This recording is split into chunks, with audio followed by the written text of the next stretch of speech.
Hey guys, welcome back. So today we're going to be talking about Blue Protocol Star Residence and kind of my plans for launch day and kind of going forward with the account and all that kind of stuff. So in the background here, I'm just going to have some clips and stuff like that that I took from my time in the CBT, but I'm just going to have that in the background kind of while I'm talking to you guys about this. A couple people have asked if I was going to be making a guild. And as much as I would genuinely like to do that, I just don't think that I have the extra time to do that right now. If we end up growing as a channel and more people are interested in getting involved, at some point we may actually make our own guild for Blue Protocol, but I would love to, continue spending that time developing our community on Twitch and YouTube. And if I have to also schedule a lot of in-guild stuff, in-game stuff, it will be, taking away from some of that. So I'm going to focus on that right now. So I have already temporarily at least joined a guild. We'll have to see how it goes. I'm not sure what their raid schedule will be. I'm not sure if they'll want me to mute Discord and stuff while we play or we stream or whatever. So, well, I'll figure all that kind of stuff out as we get a little bit further, and we may have to be making our own group at some point. So keep that in mind if you're interested, let me know. If you guys are interested in playing together or just needing help or working together or whatever, feel free to add your names down below in the comment section, or to feel free to drop by on Twitch. We're going to be streaming there all launch day as well as the days afterwards, trying to min-max as much as we can and really getting through that experience with all of our different characters, which will lead me into the next point in a second. If you guys are liking the video, please leave a like down below, add a comment if you guys have any questions or anything, or you want anything you want discussed. Subscribe to the channel if you want to see more content like this, and we'll jump back into it. So for myself and my account, I'm going to be making 3 characters. Now, my 3 characters are going to be based off the different main stats: strength, agility, and intellect. And the reason for that is because a lot of those subclasses that use those main stats can kind of share gear, even if it's not optimal.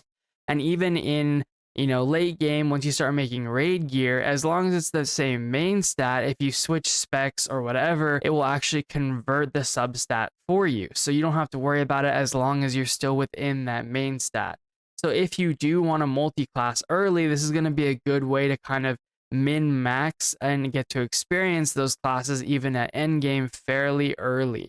Now, also, there's other resources that are going to be more limited, so you won't really be able to multi-class that effectively if you don't, spend a lot. And even then, I think you'll still be limited by these materials weekly. There'll be like seals that you need for leveling up your talents and stuff like that. And so realistically, I wouldn't really recommend doing anything more than 2 classes, because in the closed beta, I actually ran issues where I wasn't even able to fully upgrade my second class. But granted, I didn't play, super seriously. We weren't grinding hard every single day, and it was only the course of a few weeks. The point being is that realistically, I think you probably don't want to multi-class too much too early. And at some point, you can kind of pick a character that's like, okay, this is my main character. Maybe this is my favorite spec that I like playing. And then on top of that, there is also the whole idea of rerolling. So if you're not familiar with rerolling in gacha games, stuff like that, basically the idea is that you start and then you try and get a character from the gacha system or whatever, and then if you don't get it, or if you don't get something that you like, you just delete the account and start back over. Now, I'm not saying we're necessarily going to be doing that, but with 3 characters or several characters, you can kind of sort of get the same idea, right? So we'll have 3 times as many chances to pull on the gacha system and then kind of establish our main from there. So if we do get lucky, particularly, if we get one of the tank or the healer imagines, that will play a bigger role into picking our official main character. But from what I've heard, for the most part, DPS characters don't actually need to get the imagines from the gacha, even if they, still could be best in slot. There are still very strong, powerful ones that you can get from the bosses in the game. and obviously from the auction house. So all these things kind of working together are part of the reason why I'm going to be making multiple characters. There's also the fact that like in your house, you'll be able to more easily control if you add your alternate characters to your housing area, you'll be able to control getting those bounties and stuff like that done a lot more easily and more reliably as well. So now that I've kind of explained briefly why I am doing all those different characters, I'm going to be doing, like I said, each main stat. So of those characters, one of them is going to be the strength character. So our strength character will be a knight. I'm going to focus on the tanking spec and then also the wind knight. Now, I think for the wind knight, the like lancer, I'm going to be focusing on the like aerial builds because that kind of looks pretty fun.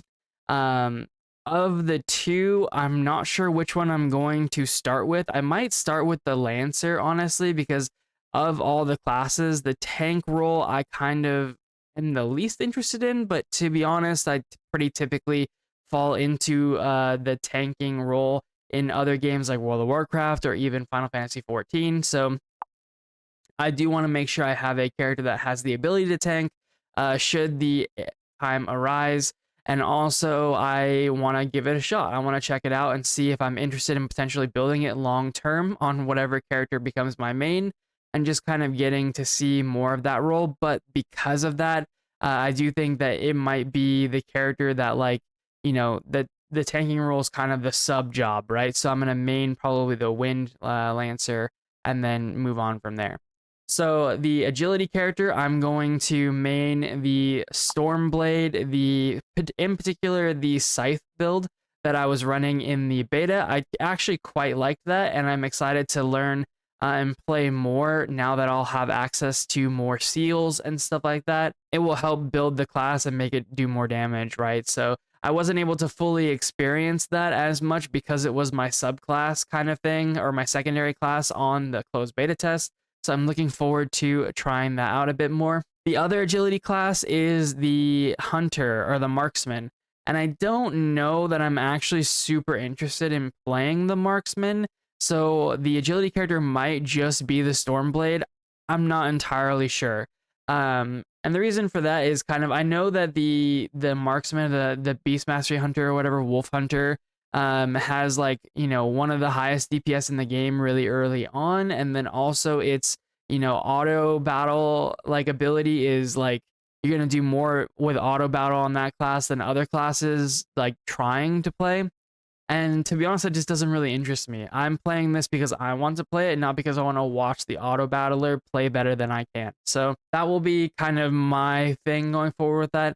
I'll probably try out the marksman at some point, but I don't know for sure. I do think that the blade character will most likely just be focusing on that Stormblade scythe spec. The int character will be a bit more complex. And the reason for that is because I actually want to play all three intellect specs. So I want to play the main healer from the Verdant Oracle. I want to play the musician. I think I'll probably maybe look at starting as a DPS musician first. Not entirely sure. We'll see. And then I also do want to check out the mage. The mage being the least priority though, but this character in particular, the intellect character, is likely going to be my all-around support. So my understanding is that what a lot of people do late game for support characters is they have the same character have both the Verdant Oracle healer and the musician support class. And the reason for that is because when you're progging or whatever, you really want to have the healer. But if you're just re-clearing or doing some easy homework, oftentimes the lower support that you can get from the musician and higher buffs will, make it faster and easier to do. So kind of just depends on how difficult the content is and how much your group is struggling. If your group is doing just fine, you probably just use the musician, or if you're struggling and people are dying, then you use the Verdant Oracle healer. So that will probably be my my kind of plans for those different characters. And then obviously, like I mentioned before, I am going to try and get them into my homestead so that way I can really be responsible for getting those bounties done. But that does also mean that because of that, we're going to be doing, 3 times the life skill energy and 3 times the quest line and stuff like that. So If you're not up to doing that, obviously don't do this. But I am really looking to go hard on this game. I'm going to be streaming it a lot, and I want to be able to have a lot of characters to play with people and experience all the content from the various different aspects. So this will hopefully help me do that and really give me a wide variety of characters and experiences that I can have within Blue Protocol. So all that being said, and just keep in mind that eventually, once things are more established, I probably will work towards consolidating more into one character. If I get lucky with an Imagine or something, that character will be a likely candidate for the quote unquote main character. And then eventually I will work on consolidating more classes into that particular character over time, but it's gonna be kind of slow, especially because, like I said, I want to play a lot of these different characters. So with three, classes on the intellect character, with one class on the agility character, and two classes on the strength character, there is a lot of different builds and a lot of resources that I'll need to support those builds later on. Now, for things like honing and stuff like that, it actually works out pretty good that your honing level will be able to just be shared across all of your gear. So that will be helpful. But once we get into the raid and start acquiring raid gear, acquiring your whole set of raid gear and then making another set and then another set, it's going to take some time. So I'll definitely be playing those three characters for at least the first little while. All right, well, I hope you guys are excited about Blue Protocol as I am, and I look forward to seeing you guys in game. So feel free to, again,